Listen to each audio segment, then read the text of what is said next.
Dear students, आज मैं structure of atom का पार्ट 4 एक्सप्लेन करने जा रहा हूँ। इसमें मैं आपको रेडियो एक्टिविटी के बारे में सबसे पहले हम ये समझेंगे कि रेडियो एक्टिविटी है क्या। रेडियो एक्टिविटी समझने से पहले आप ये समझिए कि रेडियो एक्टिव एलिमेंट क्या है। द एलिमेंट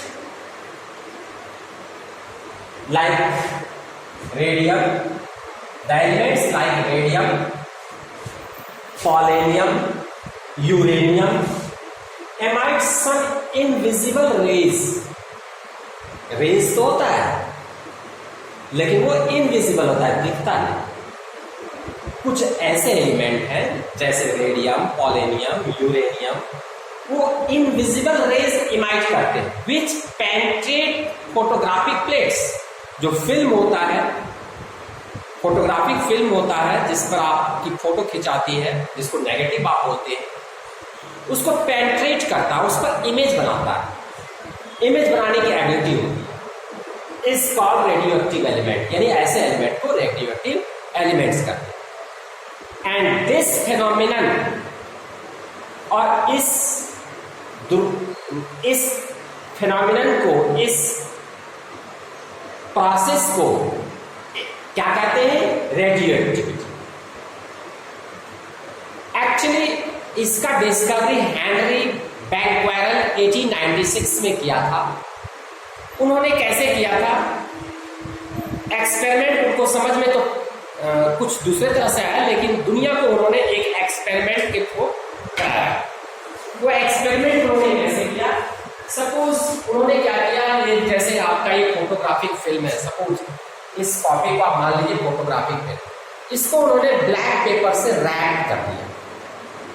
रैप करने के बाद इस पर कुछ ऑब्जेक्ट रख दिया, सपोज कुछ ऑब्जेक्ट जैसे ये उन्होंने कॉइन्स रखा था, मेटल का कुछ पीस रखा था, रख दिया इसे, और फिर उस पर यूरेनियम रख दिया। सपोज ये पेन है, पेन पे भी यूरेनियम रख दिया। रखने के बाद उन्होंने देखा कुछ समय के बाद, तो इस पेन का यानी इस मार्कर का इमेज छप गया पीछे। और फोटोग्राफिक पर इमेज जब भी छप सकता है जब वो कोई लाइट हो, पर लाइट उनको दिखा नहीं। इसका मतलब क्या हुआ कि वो इनविजिबल लाइट है जो कि रेडिएट हुआ, और इसके ऊपर था रेडियम, इसलिए इमेज इस पर पीछे बन गया। दूसरा उन्होंने एक क्वालिटी देखा कि this invisible light has the ability to penetrate the things. उन्होंने ब्लैक पेपर लिया, ब्लैक पेपर को पार किया लाइट को, जब तो पीछे इमेज बना। तो उन्होंने ये भी बता दिया कि रेडियो एक्टिविटी जो है, जो रेज है, इनविजिबल जो रेज है, उसमें पेनिट्रेटिंग पावर भी होता है। इसके बाद रदरफोर्ड ने एक एक्सपेरिमेंट किया कि उन्होंने ये एक्सपेरिमेंट करके बताया कि ये पार्टिकल्स एक mixture of alpha, beta and gamma particles है। यानी जो इनविजिबल रेज है आपका, इनविजिबल रेज जो है वो आपके थ्री टाइप्स के पार्टिकल्स का मिक्सर है। अल्फा पार्टिकल्स, बीटा पार्टिकल्स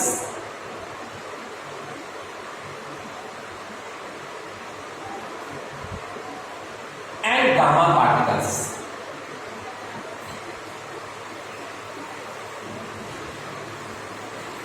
और इसका उन्होंने नेचर भी एक्सप्लेन किया।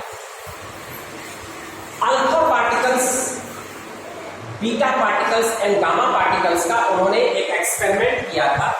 एक बॉक्स लिया उन्होंने,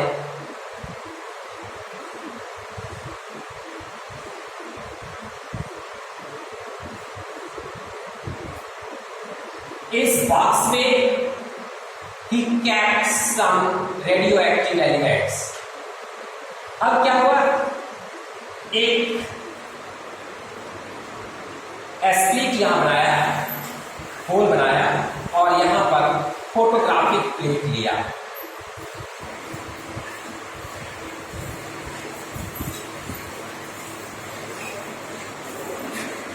फोटोग्राफिक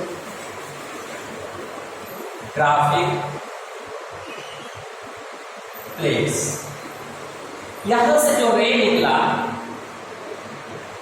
उन्होंने ये देखा और इधर इलेक्ट्रोड लिया पॉजिटिव और यह सप्लाई किया इन्होंने नेगेटिव प्लेट।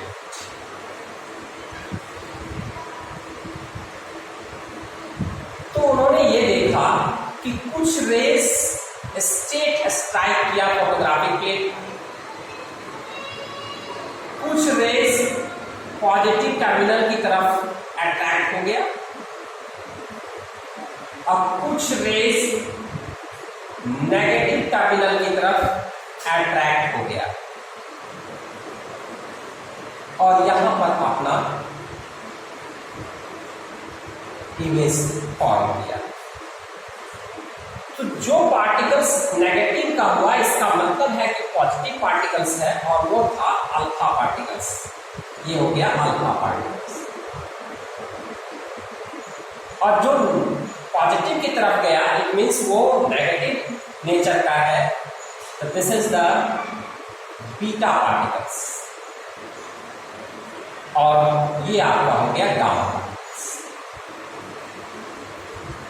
फिर इसकी प्रॉपर्टी पे जब गया तो ये देखा गया कि अल्फा पार्टिकल्स की मास 4 यूनिट हुई और एटॉमिक नंबर 2 हुआ, पर इसको ऐसे नहीं देखा और ये जो मास और यूनिट हुआ वो हीलियम के बराबर है, तो उसे अल्फा पार्टिकल्स को हीलियम एटम से रिप्रेजेंट करने लग गए लोग।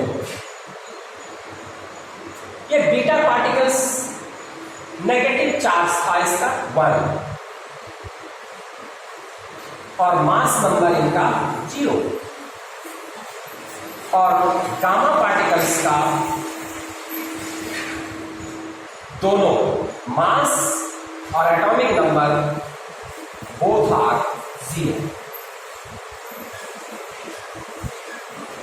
तो ये प्रॉपर्टीज हो गया किसका, alpha particles, beta particles and gamma particles. आप इनके प्रॉपर्टीज के बारे में लिख भी सकते हैं। अब आपसे पूछा जाएगा what do you mean by alpha particles, तो आप क्या बताएंगे? Alpha particle is positively charge particles having charge of 2 units and mass 4 units, है ना।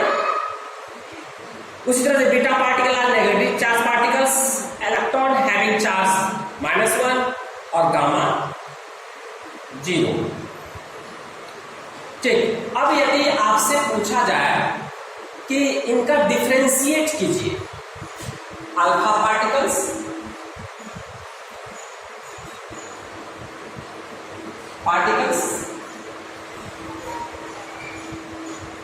बीटा पार्टिकल्स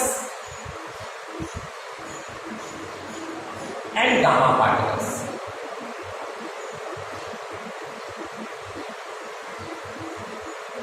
तो इनका यदि आप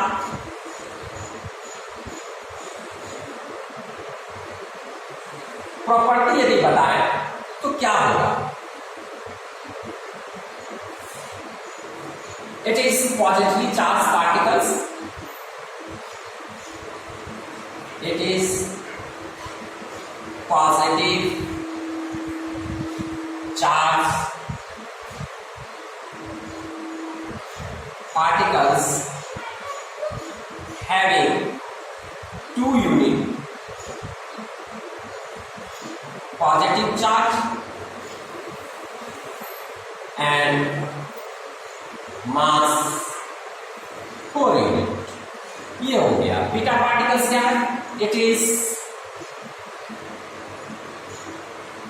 नेगेटिव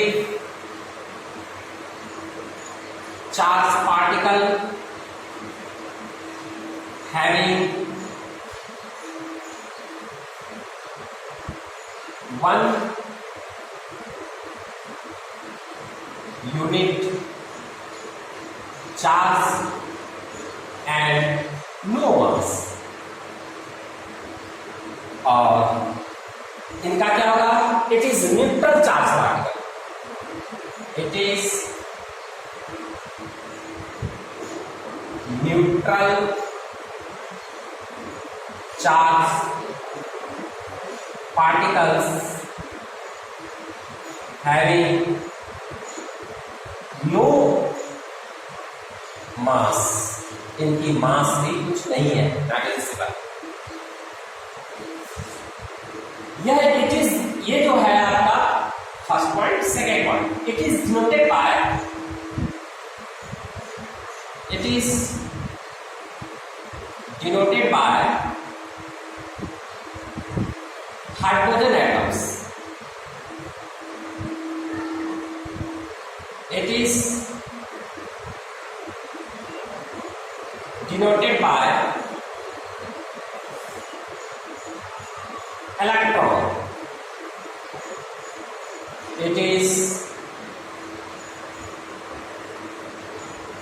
denoted by this। ठीक है, तो ये हो गई प्रॉपर्टीज का डिफरेंशिएशन कि किसका क्या प्रॉपर्टीज है। अब एक इंटरेस्टिंग बात हमारे माइंड में आ रहा है कि कुछ यहां पर लिखा गया था एलिमेंट्स लाइक, यानी सम एलिमेंट्स, कुछ एलिमेंट्स जो है वो रेडियो एक्टिव एलिमेंट्स है। सारे क्यों नहीं है, कुछ ही क्यों है। रेडियो एक्टिव एलिमेंट्स क्यों होता है, कैसे होता है, इन चीजों को आप समझें। हम आपको इसके लिए बता रहे हैं, एग्जाम्पल ले रहे हैं कार्बन का।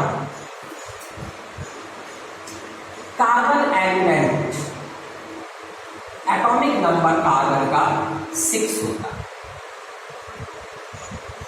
तो एक नॉर्मल कार्बन एटम होता है, नॉर्मल कार्बन एटम, एक होता है उसका आइसोटॉप्स। जो नॉर्मल होता है उसमें 6 प्रोटॉन होते हैं, 6 न्यूट्रॉन। लेकिन जो आइसोटॉप्स है उसमें ये देखा गया कि प्रोटॉन की संख्या तो 6 ही है, पर न्यूट्रॉन 8। अब इतनी सी जगह में 2 न्यूट्रॉन्स बढ़ गए, कार्बन एटम है। यह है आपका आइसोटॉप्स ऑफ सी, जिसको कि हम C14 बोलते हैं, और ये आपका C12 है। तो प्रोटॉन की संख्या तो सेम है, न्यूट्रॉन की संख्या अधिक हो गई। Number of neutron is more than the natural number of atoms, यानी जो नेचुरली नंबर ऑफ एटम्स होता है, जो जनरली होता है, उससे ज्यादा है इसमें, जिसके वजह से इसकी न्यूक्लियस अनस्टेबल है। तो किसके वजह से है? Number of more neutrons than the natural element के से नंबर ऑफ न्यूट्रॉन की संख्या ज्यादा है। जितनी ज्यादा होगा यह उतना ही अनस्टेबल है। अब क्या होता है, यह एलिमेंट, यह आइसोटॉप्स 14 अस्टेबल होना चाहता है। जब यह अस्टेबल होना चाहता है तो क्या होता है इसमें, ये C14 का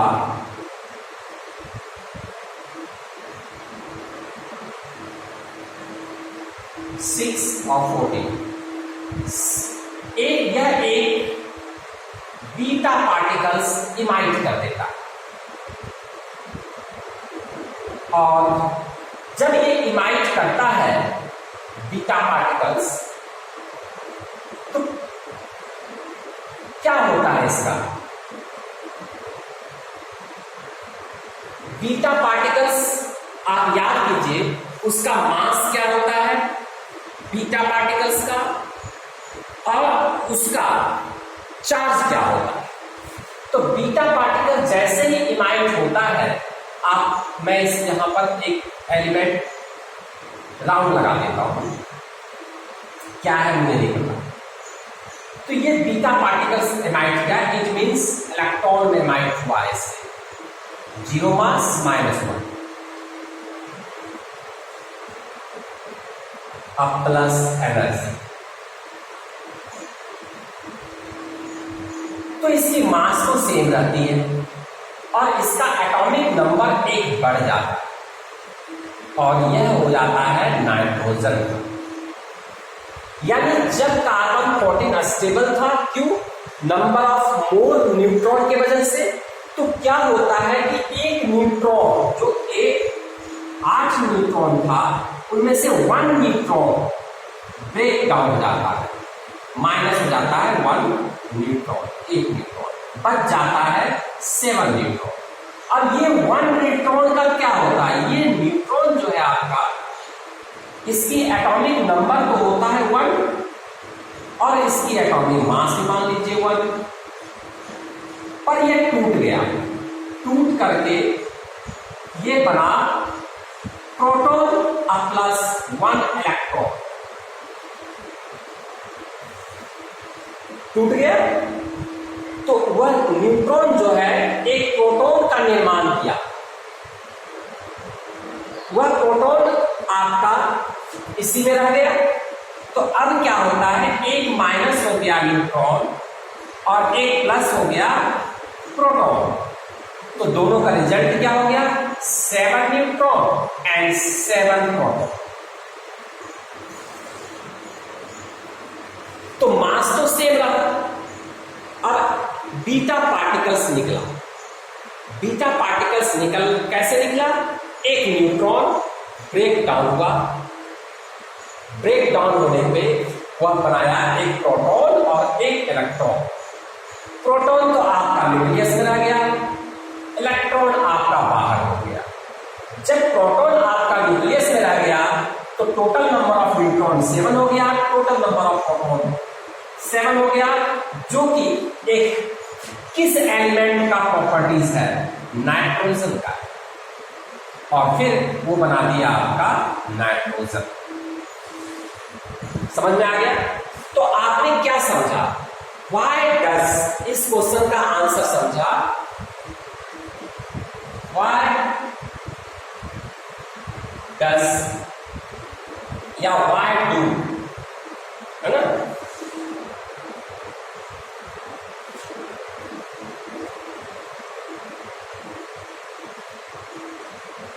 some element, so some elements are, why do some elements, radioactive elements, ये रेडियो एक्टिव एलिमेंट, इसका आंसर यही होगा। दूसरा इसका क्वेश्चन ये भी हो सकता है कि why does या why do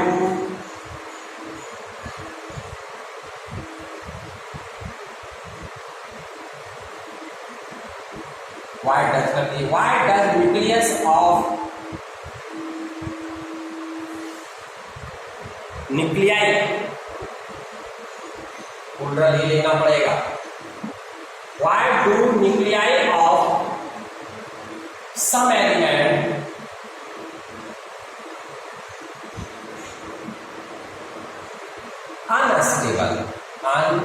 unstable, कुछ एलिमेंट का न्यूक्लियाई अनस्टेबल क्यों होता है? अभी आपको मैंने समझाया, उसको आप लैंग्वेज में लिखना चाहें तो आंसर लिख सकते हैं।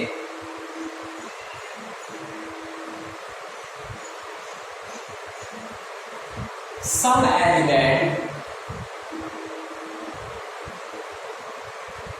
elements have more number of neutrons than the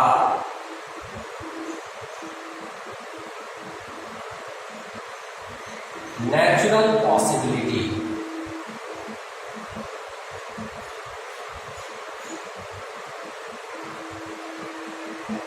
So, nucleus of that element became unstable.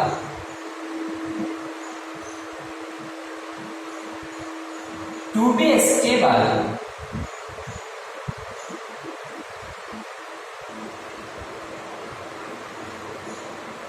neutron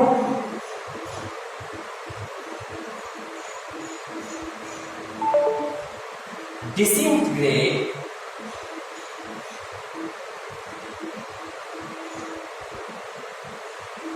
means breakdown.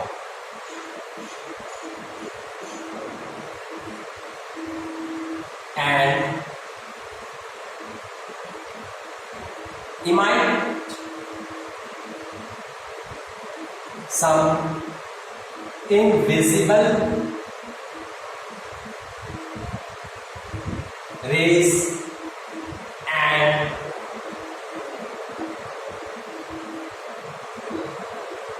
nucleus became stable और वह न्यूक्लियस स्टेबल हो जाता है। इसका आंसर। अब आप यदि देखना चाहते हैं कुछ और भी एलिमेंट्स का, जैसे यूरेनियम 238 92 इसका एटॉमिक नंबर होता है, एटॉमिक मास 238। अब यदि ये यूरेनियम अल्फा पार्टिकल्स इमाइट करता है, क्या इमाइट करता है? Alpha particles. इसके अल्फा पार्टिकल्स इमिशन का क्या मतलब? यानी डीके करता है अल्फा पार्टिकल्स। इसका मतलब यह है कि एक हीलियम एटम चला जाएगा। हीलियम एटम का मतलब है 2 एटॉमिक नंबर 4 एटॉमिक मास। तो 2 एटॉमिक नंबर जब आप माइनस करते हैं यूरेनियम में, तो वो चेंज हो जाता है थ्योरियम।